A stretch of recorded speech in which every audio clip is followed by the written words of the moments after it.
Yes guys, welcome back. I hope we are well. So I'm gonna run through an off-season update, how things have been moving so far in this off-season, and kind of the plan of action going forward into the rest of the off-season and when I'm gonna step on stage next.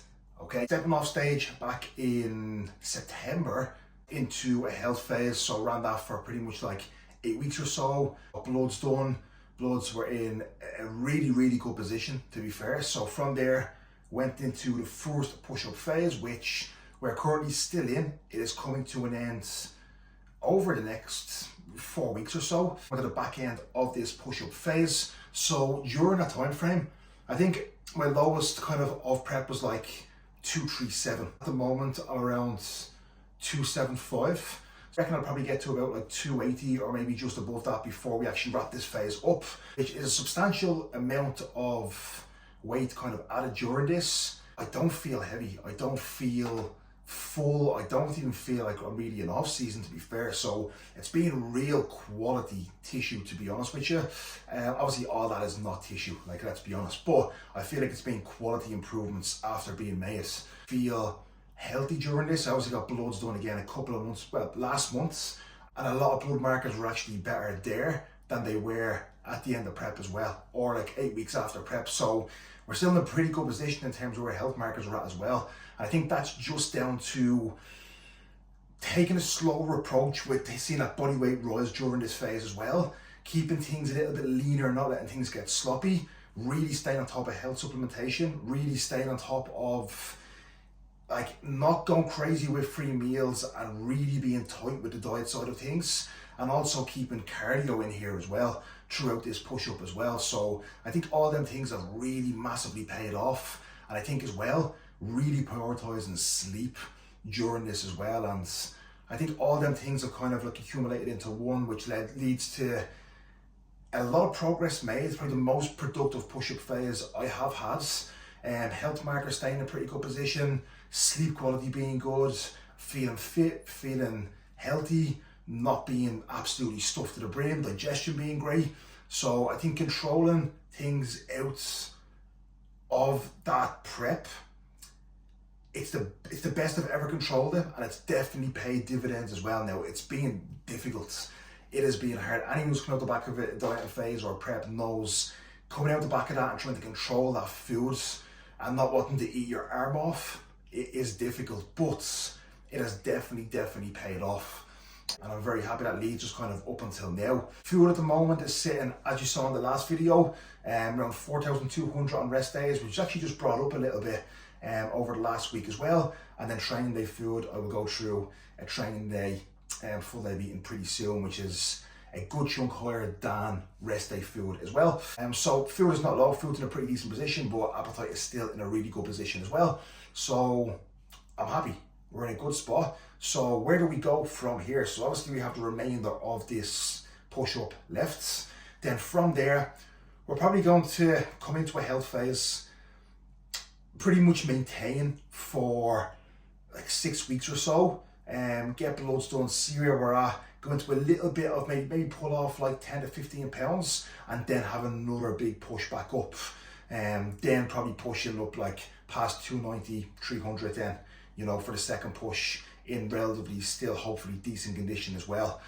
That's kind of what we're thinking. And then after that second push, we'll just evaluate, we'll see where we're at, we'll see if we've made the improvements needed to then hopefully maybe prep come the back end of the year as well for maybe early next year. We'll see. I'm in no rush. If I feel like I haven't made the improvements needed, I will not prep.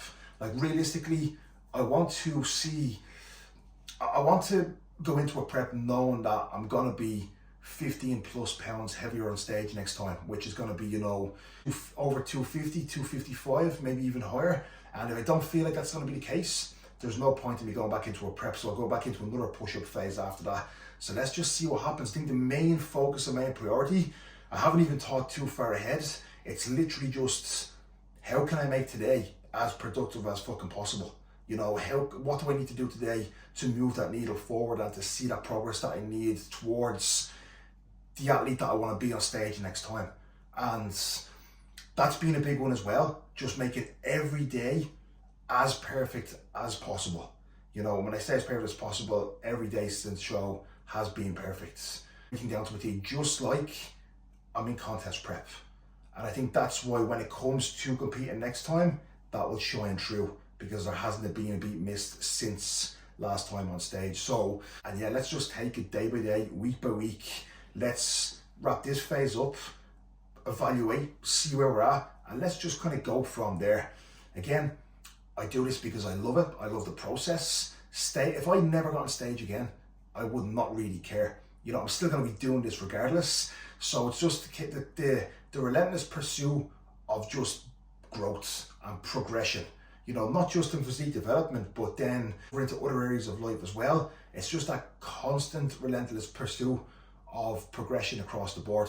And that is what I thrive off, and that is what I absolutely love. The stage will eventually come when I am good enough. But in the meantime, I'm just doing what I love on a day-to-day basis and enjoying the process, which for a lot of people it sounds cliche, and a lot of people say they enjoy the process, but you know, when you really enjoy it, if I didn't compete again, I would not care. But I will, you know what I mean? But you know what I'm trying to say. So quick off-season update. We're going to get into a push day today. I'm gonna go through these videos in terms of like, there are gonna be some like videos recorded in the gym, like, you know, actual proper getting someone to film, and then there's gonna be some like vlog styles like this. So this one, I'm just gonna record it myself, and I'm gonna do a voiceover kind of taking you through the session, and you know, hopefully you enjoy that as well. But that is a brief rundown. I got rundown. I'll try kind of put a physique update in after the session as well. But that is where we are currently at. I will document this a lot more. I will go through each phase as we go in a bit more detail as well. And I'll break it down in each video too. So, like I said, hold me accountable. I'm gonna fucking stay consistent with this, and I'm gonna take you through from where I am now to next time we step on stage, which hopefully then, not hopefully, it will be competitive. A little bit of travel coming up over this year as well. I'm trying not to travel as much as I can this year because I just want to be locked into my routine. But I will be going to Vegas for the Olympia, which will be cool. And then I've got a lot of client shows over the next few months over here, different parts of the UK, but then back in Ireland as well, which I will be traveling back for and taking you to these shows as well. Because again, I want this channel not just to be about like me and my progression, but also the team at Uform's progression as well. So I won't ramble on anymore. Let's dig into the push session. Okay, gang, let's jump into this push session. So I'm going to take you through the full push session. Just kind of one set of each movement as well, just to kind of talk you through. So this starting off is a cable cuffed Y raise. This is really nailing down side delt here. Now what I'm thinking here, as you will see my elegance getting down onto the floor, you will see arms, trying to keep them as straight as I can. As I come up into the stretch here, I'm thinking about like pushing my fists up and like away from me, okay? And then as I pull, I'm not thinking about like driving arms back or pulling through elbows or anything. I'm thinking about like driving like up towards the sky here and then out here. So I'm not even thinking of pulling back whatsoever. And I feel like that cue and any sort of lateral variation or anything, for me, that really nails my side delts down a lot. Rather than, you know, if I had my elbows bent, if I was just thinking about pulling through my elbows, I could probably lift more load, but I feel like my traps come into it a lot, and I feel like there's less on my side delt as well. So unlike side delt work, I never lift any crazy loads. I just try and basically make them fucking hurt as much as I can. But yeah, really like this movement. I could probably I want to get a bit more range of motion with these. Like I want to be able to come further, but my mobility in my shoulders is pretty terrible, to be honest with you. So I'm actually pretty happy I can even get this range of motion. And then really here at the end, not kicking the weight when it starts to get difficult, but sticking with it and then taking a couple of partials too. And then here's this elegance as well, trying to fucking get out of this and up off the floor, which is definitely the most difficult part of this movement. So second exercise was seated cable fly. So the foam roller is there behind our back because it's down the middle of our spine. So as I come into the stretch, it just allows me to like wrap my shoulder blades around that foam roller a little bit and really kind of open my chest and get a greater stretch. You don't need it there, but I really feel it gives me a nicer stretch on my chest and allows me to open a little bit more as well and really get a good amount of depth here. So as you will see, like, I don't do this on purpose, but like when I come into the stretch, like I have a little bit of a pause here and then I contract back through. So again, you don't need to do that. There's no real reason. Like for me, I just feel like I tend to get pec issues as I get stronger in an off season. So I really have to be mindful of where I press from and where I pull from, because I've slightly torn that right pec in the past. So it's just me trying to be super safe and super smart. I can't just throw weight around at the moment with this. I have to be super smart to control them end ranges, which is why I'm pausing there. And then like I'm really just fucking like squeezing and contracting that chest through rather than just kind of kicking that weight up and down as well. So yeah, as you will see here, I'm not really thinking about my hands. My hands don't even come in and touch each other, as you will see. Like all I'm thinking about here, like, is driving them biceps towards each other. So as I come into the contraction, I'm trying to drive the biceps like across the chests. So I'm not thinking about the hands touching each other. I'm literally trying to get the biceps to touch each other, and you will see like this is a proper contraction then on my chest as I come in. So yeah, this is I think it's 15 or 16 reps here or so.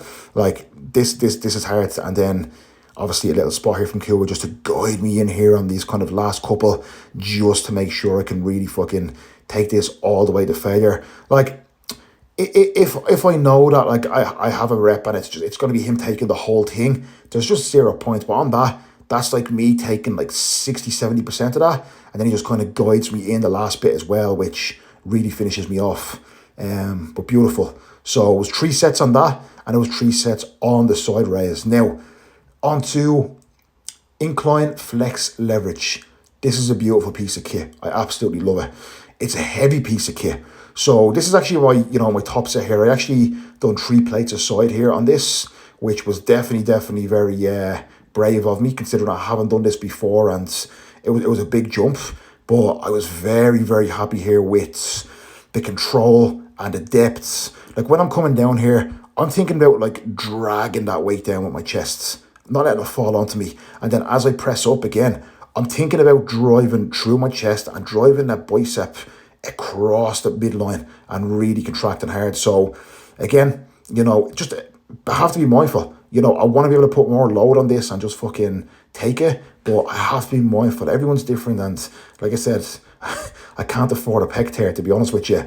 Which, like I said, it comes back every off season, and I just have to be super careful. So this is the second set. So I dropped off like literally a plate aside and went down to 2 plates rather than 3, and then aimed for kind of higher reps. I think I could touch 10 or 11 reps here.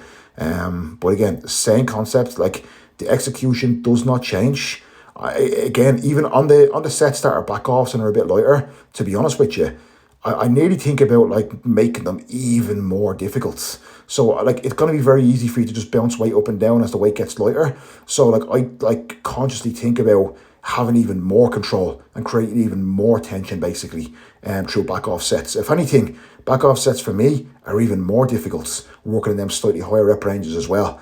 But by the end of this, like my upper chest is like toast.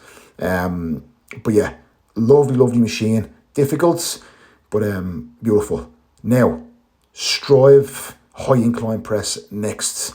So I was using the high incline dumbbell, but again, I tweaked my pec a couple of weeks ago as well. So I changed over to the strive, and it just I'm a lot more locked in. I don't have to think about, oh shit, am I going to get injured here?